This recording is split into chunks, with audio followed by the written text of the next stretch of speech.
یہ کہانی ہے ایان کی، ایک ایسے لڑکے کی جس کی عمر تو صرف 18 سال تھی لیکن کندھوں پر بوجھ کسی بوڑھے انسان جیسا تھا۔ ایان کی دنیا میں صرف ایک ہی رشتہ تھا، اس کی ماں۔ وہ کئی مہینوں سے بیمار تھی، نہ صحیح طرح چل سکتی تھی، نہ ہی درد کو لفظوں میں بیان کر سکتی تھی۔ امو، ذرا سا پانی پی لیں، شاید طبیعت بہتر ہو جائے۔ بیٹا، تو سارا دن کام کرتا ہے، تھک جاتا ہوگا نا؟ امو، جب تک اب ٹھیک نہیں ہوتی میری تھکن کی کوئی اہمیت نہیں۔ ایان روز صبح گھر سے نکلتا، کبھی مزدوری، کبھی بوجھ اٹھانا، کبھی صفائی کا کام۔ اس کے ہاتھ کانپتے تھے، جسم تھک جاتا تھا، لیکن دل صرف ایک بات سوچتا تھا، امو کی دوا۔ آج دوا بہت مہنگی تھی اور ایان کی جیب خالی۔ شاید آج امو کو دوا نہیں مل سکے گی۔ ماں نے ایان کا چہرہ دیکھا اور سب کچھ سمجھ گئی۔ کوئی بات نہیں بیٹا، اللہ بہتر کرے گا۔ لیکن ایان نہیں جانتا تھا کہ یہ رات صرف ایک رات نہیں بلکہ اس کی زندگی کا سب سے بڑا امتحان ہے۔ رات گزر رہی تھی لیکن ایان کی آنکھوں میں نیند نہیں تھی۔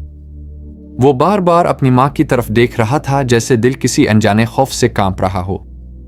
امو، میں یہاں ہوں، اب کو کچھ نہیں ہوگا۔ اچانک ماں نے ایان کا ہاتھ زور سے پکڑ لیا۔ ایان، اگر میں نہ رہی تو ہمت نہیں ہارنا۔ امو، یہ کیا باتیں کر رہی ہو؟ اب کو کچھ نہیں ہوگا، میں ہوں نا۔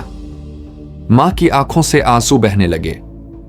بیٹا، میں نے تجھے ہمیشہ مشکل میں دیکھا ہے پر کبھی شکایت نہیں سنی۔ اللہ تجھے وہ مقام دے جہاں میری کمی محسوس نہ ہو۔ ایان پہلی بار اپنی ماں کے سامنے ٹوٹ گیا۔ امو، میں اب کے بغیر کچھ نہیں ہوں۔ اور پھر ایک لمحہ آیا جب ماں کی گرفت آہستہ آہستہ ڈھیلی پڑ گئی۔ امو، امو، مجھ سے بات کرو۔ کمرے میں خاموشی تھی، ایسی خاموشی جو چیخوں سے زیادہ دردناک ہوتی ہے۔ امو، آنکھیں کھولو، میں دوا لے آؤں گا، بس ایک بار آنکھیں کھولو۔ لیکن اب الفاظ بےمعنی ہو چکے تھے، کیونکہ قسمت اپنا فیصلہ سنا چکی تھی۔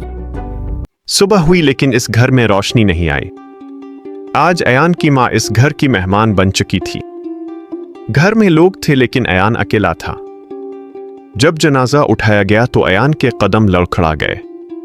امو، میں اب کو چھوڑ کر کیسے جاؤں؟ قبرستان میں بارش شروع ہو گئی۔ مٹی گرتی رہی اور ایان کی دنیا دفن ہوتی رہی۔ امو، میں نے کہا تھا نا میں ہوں اب کے ساتھ۔ لیکن ماں خاموش تھی۔ دن گزر گئے لیکن ایان کے لیے وقت رک گیا۔ وہ ہر رات ماں کے کمرے کا دروازہ کھولتا اور بند کر دیتا۔ امو، میں آج بھی اب کا انتظار کرتا ہوں۔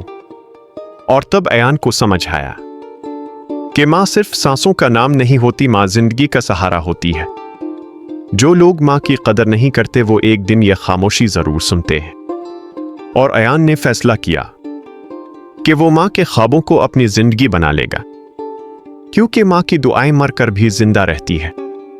ماں کی قدر اس کے جانے سے پہلے کرو، کیونکہ بعد میں صرف یادیں رہ جاتی ہیں۔